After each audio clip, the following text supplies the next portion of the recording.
ভাঙচুর শুরু হয় তখন আমরা দেখেছিলাম এখানে আইন শৃঙ্খলা বাহিনী কঠোর অবস্থান নিয়ে রেখেছিল। এখানে বিজিবি পুলিশ তারা কিন্তু মোতায়েন ছিল, সেই বিষয়টি আপনারা দৈনিক ইত্তেফাকে দেখছিলেন। একেবারে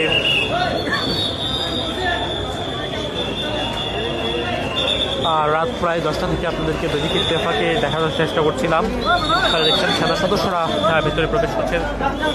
অনেকে আসলে এই যে ভবপুরে মানুষজন তারা এখান থেকে আসলে সরঞ্জামগুলো তারা নিয়ে যাচ্ছেন। পুলিশ তাদেরকে বাধা দিচ্ছে, তবে তারা পুলিশের বাধা আসলে মানছেন না। পুলিশের উপর আমরা দেখতে পাচ্ছি পুলিশ সদস্যরা, পুলিশ, বিজিবি, সেনাবাহিনী তারা ভেতরে প্রবেশ করছেন, সেটি আমরা দেখতে পাচ্ছি।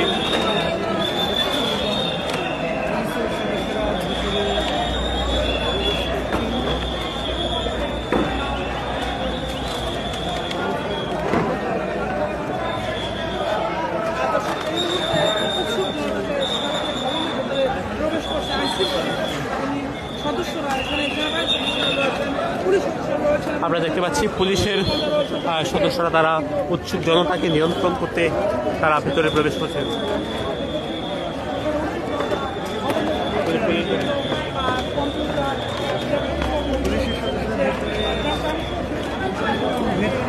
ভেতরে যারা ছিল বা যারা এখানে ভাঙচুর চালাচ্ছিলেন তাদেরকে বের করে দিচ্ছেন এবং এখনো ভাঙচুরের